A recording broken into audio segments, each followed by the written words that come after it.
Bonjour, aujourd'hui on va traiter cette question, est-ce qu'on peut perdre son salut? J'aimerais lire quelques versets pour montrer avec la parole de Dieu si cela est possible ou pas, qu'est-ce que Dieu nous en dit dans la parole. Alors premièrement, si on pense qu'on peut perdre son salut, on vit dans la peur. En général, si on croit, ceux qui croient qu'on peut perdre son salut, c'est des gens qui croient qu'il faut faire quelque chose pour être sauvé. C'est-à-dire que Jésus a fait quelque chose, mais nous, on doit aussi faire quelque chose pour qu'on puisse vraiment être sûr qu'on soit vraiment sauvé. Le problème, c'est vraiment que si on a cette croyance-là, si on pense cela, c'est qu'on vivra toujours dans la peur. Parce qu'on ne sait jamais si ce qu'on a vraiment fait est assez. Donc, on va toujours croire qu'il faut faire quelque chose et puis on va toujours espérer que Dieu va accepter cela, que Jésus va accepter ce qu'on a fait et que ça va être suffisant pour être vraiment sauvé. Et bien sûr, si on vit comme ça, on vit dans la peur. Or, Dieu veut vraiment qu'on n'ait plus peur. La peur, c'est un mécanisme vraiment pour tenir les gens dans l'esclavage. La peur est vraiment quelque chose qui nous enferme. Si on a peur, on n'est plus libre. Et beaucoup de religions, même des églises aussi, dans la chrétienté, ils fonctionnent comme ça, par la peur. Ils font peur et ça fait que les gens, ils vont faire des choses, ils vont continuer à aller à l'église, etc. Mais ce qui les pousse, c'est la peur finalement. C'est de faire justement quelque chose pour être sauvé. Alors Dieu veut nous ôter cette peur. Alors on va voir quelques versets, puis on va aussi voir après quelques versets qui montrent peut-être, ou on pourrait croire, en effet dans la Bible, qu'on pourrait perdre son salut. Mais si on regarde attentivement et si on analyse un tout petit peu ces versets, on verra que ce n'est pas le cas. Alors la première chose de laquelle j'aimerais parler, c'est de la justification. En Romains 5, verset 1, nous avons un magnifique verset qui nous parle de la justification et qui dit « Ayant donc été justifiés sur le principe de la foi, nous avons la paix avec Dieu. » Si on a peur, on n'a pas la paix. Et Dieu veut qu'on ait vraiment la paix. Et ici, on a ce thème de la justification. Je ne vais pas rentrer dans tous les détails, mais je vais dire juste cela. La justification va beaucoup plus loin que le pardon. Quand je suis pardonné, ça veut dire que j'ai été vu comme coupable, mais ce que j'ai fait, c'est pardonné.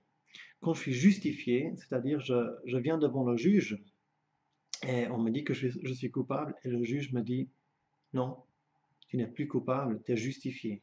Il y a eu assez de preuves, il y a eu des choses qui ont montré que tu es justifié comme si tu n'avais pas fait la chose pour laquelle on t'a amené devant le juge. Et Dieu nous voit comme ça. Il y a assez de versets qui nous montrent que nos péchés sont effacés. Notre casier judiciaire est complètement effacé. Le sang de Jésus-Christ nous purifie de toute iniquité. Donc Jésus nous voit justifiés maintenant, nous voit plus avec ce passé, avec cette dette de péché, avec toutes ces choses que nous avons commises. Et ainsi nous sommes justifiés. Parce que Jésus a pris tout cela sur lui, a pris nos péchés sur lui sur le bois, sur la croix, a été jugé pour cela et il est ressuscité.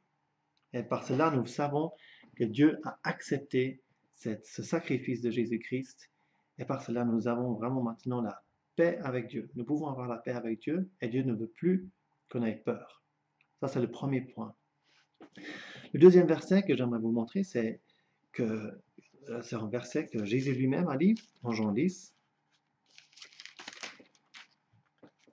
En Jean 10, verset 27, il est dit « Mes brebis écoutent ma voix ». Les brebis, là, dans ce contexte, si on lisait tout le chapitre, on verrait que ça parle des gens qui ont accepté, qui ont cru en Jésus-Christ. « Mes brebis écoutent ma voix et moi, je les connais et elles me suivent et moi, je leur donne la vie éternelle. Et elles ne périront jamais.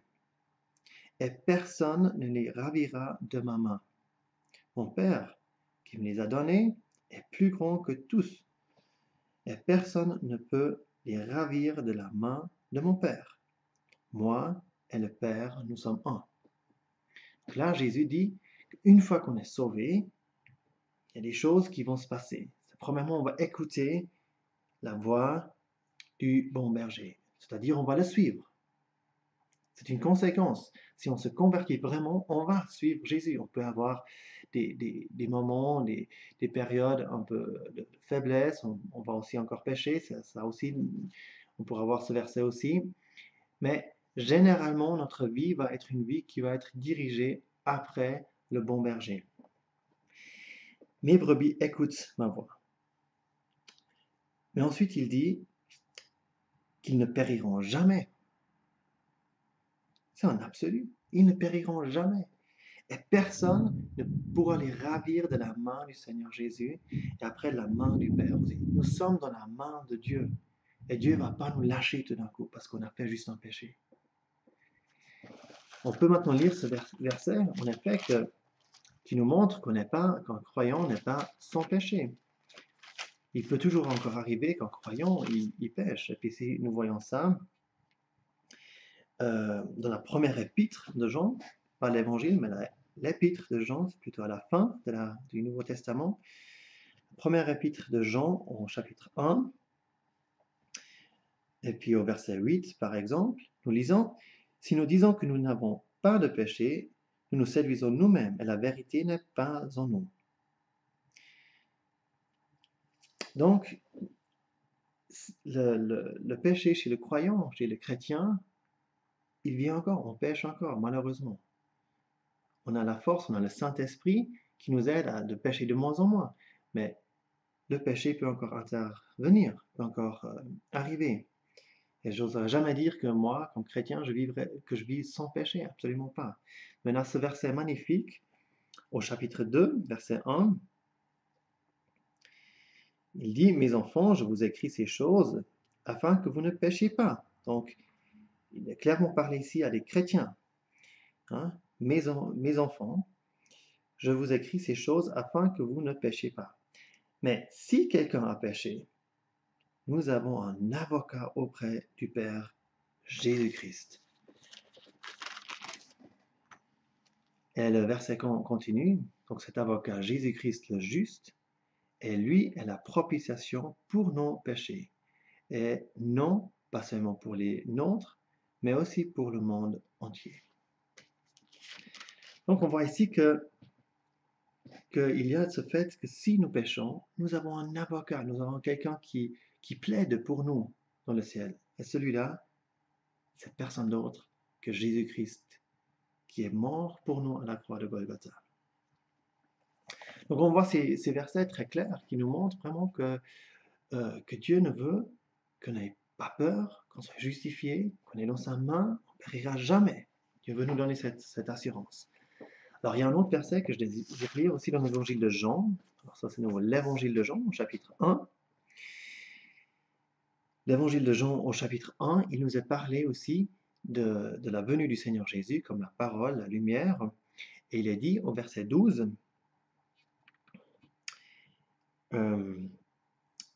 tous ceux qui l'ont reçu, qui ont reçu Jésus, il leur a donné le droit d'être enfants de Dieu. Donc si on reçoit Jésus, si on accepte Jésus comme son sauveur personnel, on a le droit, on est amené dans cette position d'enfant de Dieu. Alors, j'aimerais vous donner cet exemple tout simple. Moi, j'ai des enfants, par exemple. Je n'ai 4 d'enfants. J'ai deux filles et deux garçons. Peut-être il y en aura plus par la suite, on verra, si Dieu le veut. Mais si mon enfant, il me désobéit, il reste mon enfant. C'est pas parce qu'un enfant me désobéit, fait quelque chose qui me déplaît, que je vais le rejeter, que je vais dire, alors maintenant tu m'as pas obéi, tu n'es plus mon enfant, je te rejette, tu es dans la rue. Dieu n'agit pas comme ça. Et même si un enfant pêche beaucoup, si un enfant me désobéit beaucoup, et vraiment un enfant pas obéissant, je ne vais jamais le rejeter. C'est impossible. Il restera toujours mon enfant. Et si nous recevons Jésus un jour, et si nous péchons par la suite, nous restons des enfants de Dieu. Si nous avons reçu Jésus, nous sommes enfants de Dieu, nous dit la Bible. Et si nous péchons, bien sûr, Dieu ne veut pas qu'on pêche. Il faut confesser ses péchés, ça c'est sûr et certain. Mais si cela arrive, on a vu qu'on a premièrement un avocat dans le ciel, et deuxièmement, si on est une fois enfant, on reste enfant. On ne va pas être rejeté de Dieu. Qu'est-ce que c'est comme vision de Dieu si on croit que Dieu va nous rejeter, va nous mettre dans le feu, va nous mettre dans l'enfer parce qu'on a péché? Non, cela n'est pas possible. Un autre verset que j'aimerais montrer maintenant aussi,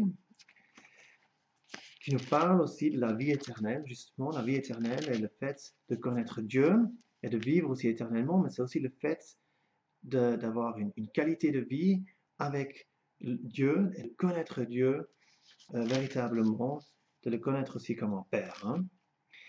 Et puis, au verset 23 maintenant, on va lire un verset par rapport à cette vie éternelle, c'est-à-dire cette vie, c'est-à-dire qu'on reçoit lorsqu'on se convertit à Jésus-Christ, pas à une religion, mais à Jésus. Et ce verset nous dit, en Romains 6, verset 23, les gages du péché, le salaire du péché, ou la conséquence du péché, on pourrait dire, c'est la mort. Mais le don de grâce de Dieu, c'est la vie éternelle, dans le Christ Jésus, notre Seigneur.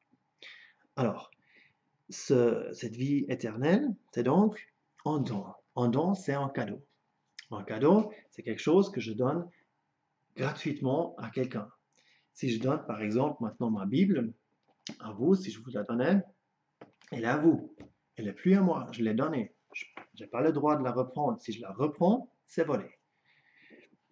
Donc, si Dieu nous parle ici, qui fait que le don de grâce, c'est la vie éternelle, cela veut dire que la vie éternelle, le salut, est un cadeau.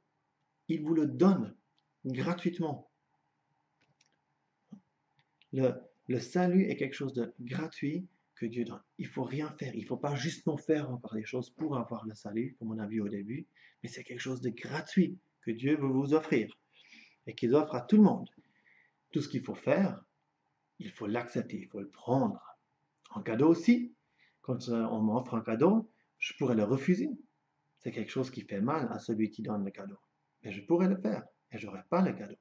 Il est absolument gratuit, je n'ai rien besoin de faire, juste l'accepter. Et pour moi, il est gratuit. Et Dieu veut nous donner le salut, la vie éternelle gratuitement. Mais il faut l'accepter. Il faut vraiment l'accepter et le recevoir. Comme on a lu en Jean 1, qu'il faut recevoir le Seigneur Jésus. C'est quelque chose de vraiment très, très important. Et puis, je crois la Bible, il y en a vraiment, on pourrait voir encore d'autres versets qui montrent vraiment clairement que Dieu veut vraiment nous donner gratuitement le salut et qu'on ne peut plus le perdre. Et si Dieu nous donnerait un cadeau, et parce qu'après on a mal marché, qu'on a péché, il nous reprendrait la vie éternelle et puis on pourrait nouveau être perdu, ce serait quelque chose de vraiment de pas juste, en quelque sorte. Mais Dieu est juste. On a vu avant que le Seigneur Jésus est appelé aussi le juste, notre avocat dans le ciel. Il est juste et puis il ne va jamais faire cela. Il veut qu'on vit sans peur, mais il veut aussi qu'on vit une vie de sainteté, bien entendu. Cela peut pas, pas une... euh, si on sait qu'on ne peut pas perdre le salut, cela ne veut pas dire que maintenant, alors, je me convertis une fois et puis ensuite je pêche. Et c'est justement sur ce sujet-là qu'on va venir maintenant. Parce que, comme j'ai dit au début aussi, si si on se convertit, si on croit et si on se repente de nos péchés et on réalise vraiment que Jésus-Christ a souffert à la croix pour nos péchés, la conséquence va être qu'on va vivre une vie qui lui plaise. Si quelqu'un nous a sauvés, on ne va pas vivre après une vie qui attriste cette personne qui nous a sauvés. Donc si on a vraiment réalisé, et si on s'est vraiment repenti de nos péchés, de notre passé, et qu'on a reçu cette nouvelle vie, cette vie éternelle, qu'on est né de nouveau, on va vivre une vie, on voudra vivre une vie qui plaît au Seigneur Jésus. Si on voit un chrétien qui se dit chrétien et qui ne vit pas une vie selon la parole de Dieu, une vie dans le péché, il faut conclure qu'il ne s'est jamais vraiment repenti. Parce que ce n'est pas le fait de dire qu'on est chrétien qui nous sauve, c'est le fait de se repentir. Au début, on voit du ministère du Seigneur Jésus, mais aussi des apôtres, qu'ils ont insisté sur la repentance. La repentance, c'est de vraiment de reconnaître ses péchés et de demander pardon et de demander que Dieu nous efface ses péchés, mais à cause de Jésus-Christ, à cause de celui qui est mort à la croix de Golgotha. Et maintenant, il est possible qu'il y a des gens qui ont goûté, qui ont été dans les églises, donc qui ont goûté quelque chose de la chrétienté, qui ont vu quelque chose de la chrétienté, qui ont été aussi, qui ont appris des choses du Seigneur Jésus, qui ont reçu, qui ont été éclairés par la parole de certaines choses, mais qui après cela se sont quand même détournés. Et même peut-être s'ils se nomment encore chrétiens, qui se détournent vraiment de la foi chrétienne, de ce que la parole dit. Et pour eux, la parole dit en effet, c'est très grave. Ça va être très difficile pour eux de revenir, de se repentir, de se repentir et d'être sauvés. Donc il y a plusieurs versets qui montrent ça. J'aimerais lire quelques versets, peut-être c'est aussi des versets qui vous viennent à l'esprit. Il y en a un par exemple en Jean 15, qui peut être cité des fois. En Jean 15, on voit ce verset, au début du chapitre. L'évangile de Jean, selon Jean, au chapitre 15, verset 1. Il est parlé du cep, moi je suis le vrai cep. Et ensuite il a dit au verset 6, séparé de moi, il est question de rester dans le cep et que que le Père est le cultivateur, que nous sommes les sarments, etc. Et qu'on doit porter du fruit.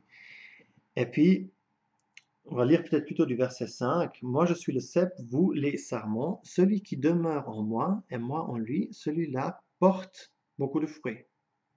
Donc, la chose qu'on voit ici, c'est que si nous sommes dans le Seigneur Jésus, c'est le Seigneur qui parle, hein, qui dit, moi je suis le cep, vous les sarments. Si vous demeurez en moi, vous porterez du fruit. Il y aura des fruits visibles qu'on verra. Hein, celui qui demeure en moi et moi en lui, celui-là porte beaucoup de fruits. C'est comme ça, c'est en fait. Car séparé de moi, le verset continue, à la fin du verset 5, car séparé de moi, vous ne pouvez rien faire. Si quelqu'un ne demeure pas en moi, il est jeté dehors comme le sarment, et il sèche, et on les amasse, et on les met au feu, et ils brûlent. Donc là, on voit quelqu'un qui ne demeure pas en Jésus-Christ. Donc, j'aimerais donner un exemple très, très dramatique, très grave dans la Bible, c'est Judas Iscariote. Lui, c'est quelqu'un qui était avec Jésus, il a probablement écouté, entendu ses paroles. Mais c'est quelqu'un qui, extérieurement, était quelqu'un qui croyait, qui avait accepté Jésus, qui le suivait, il était avec lui, mais il n'était pas vraiment sauvé. Il a jamais vraiment accepté Jésus-Christ comme Dieu, comme celui qui pouvait seul le sauver. Il n'a pas demeuré en lui. Et lui, malheureusement, il a terminé d'une manière très, très grave. Et il va être jeté dehors dans l'enfer, en effet. Donc, l'exemple qu'on voit ici, c'est pas des chrétiens qui se sont vraiment repentis, qui se sont vraiment convertis, c'est des gens qui professent d'être chrétiens, mais qui ne demeurent pas vraiment en Jésus, qui mettent leur confiance peut-être plus en soi-même ou bien en d'autres choses, mais pas seulement en Jésus-Christ. Et ils ne sont pas vraiment sauvés, tout simplement. Et ils ne porteront pas de fruits. C'est la conséquence. C'est la conséquence de se dire chrétien n'est pas qu'on porte du fruit. La conséquence si on se convertit vraiment, la conséquence va être qu'on portera du fruit. Mais il faut vraiment se convertir et réellement se repentir des péchés. C'est une chose de cœur qui ne se fait pas par la bouche, mais vraiment dans notre cœur, premièrement. Un autre verset qu'on cite aussi des fois, c'est en hébreu. Il y a plusieurs versets en hébreu. Hébreu, c'est une épître pas tout à fait simple. On va en lire quelques versets. Puis, On peut lire au verset 4. Il est impossible que ceux qui ont été une fois éclairés et qui ont goûté du don céleste et qui sont devenus participants de l'Esprit Saint et qui ont goûté la bonne parole de Dieu et les miracles du siècle à venir et qui sont tombés, soient renouvelés encore à la repentance, crucifiant pour eux-mêmes le Fils de Dieu et l'exposant à l'opprobre. Alors là, ce verset aussi, il est des fois pris parce qu'on se dit, mais c'est des gens quand même qui sont chrétiens, euh, qui ont été participants de l'Esprit Saint, qui ont été éclairés, qui ont goûté du don céleste, etc. Mais justement, si on voit ces versets, on voit là la précision de la Bible. Parce que ces gens-là, ils ont été éclairés, ils n'ont pas reçu la lumière, comme en Jean 1, ils n'ont pas mangé, ils n'ont pas, si on mange quelque chose, ce qu'on mange est identifié avec nous, ça fait partie de nous. Là, ils n'ont pas mangé, ils ont juste goûté. Ils ont été participants du Saint-Esprit. La Bible nous dit que lorsqu'on croit à l'Évangile, c'est marqué en Éphésiens 1, si on croit à l'Évangile, on est scellé du Saint-Esprit. On reçoit le Saint-Esprit. Là, ils ont été participants du Saint-Esprit. C'est un autre terme. C'est-à-dire qu'ils ont été là avec ceux qui ont été scellés et ils ont vu ce que l'Esprit Saint fait. Ils ont participé à ces choses. Ils étaient là. Mais ce n'étaient quand même pas des vrais chrétiens. Ce n'étaient pas des chrétiens qui se sont réellement repentis de leurs péchés, qui ont vraiment accepté le Seigneur Jésus comme leur sauveur personnel. Alors, ils étaient juste participants. Et ils ont goûté la bonne parole, mais ils n'ont pas vraiment mangé, c'est pas vraiment devenu quelque chose d'eux, ils ont juste goûté un tout petit peu. Et ensuite, ils se sont détournés, ils sont tombés. Alors pour ces gens-là, c'est très, très, très grave. Surtout ici, dans cet épître des Hébreux, c'était encore particulier parce que c'était encore à des gens qui étaient juifs au début que cet épître est écrit. Donc c'est des Hébreux et puis qui ont particulièrement goûté à ce que Jésus a fait, etc. Donc c'était encore une situation un peu particulière. Mais pour nous aussi aujourd'hui, on peut clairement voir ici que c'est des gens qui ont été éclairés, c'est pas juste qui ont reçu la lumière, qui ont goûté, qui n'ont pas mangé, qui n'ont pas été scellés du Saint-Esprit selon Éphésiens 1, mais qui étaient juste participants de l'Esprit Saint. Donc une différence. Donc je ne crois pas qu'on peut vraiment attribuer ces versets ici à quelqu'un qui vraiment était sauvé et qui maintenant perd son salut. Puis peut-être encore un dernier verset qu'on peut lire en Hébreux 10, en Hébreux 10, verset 26.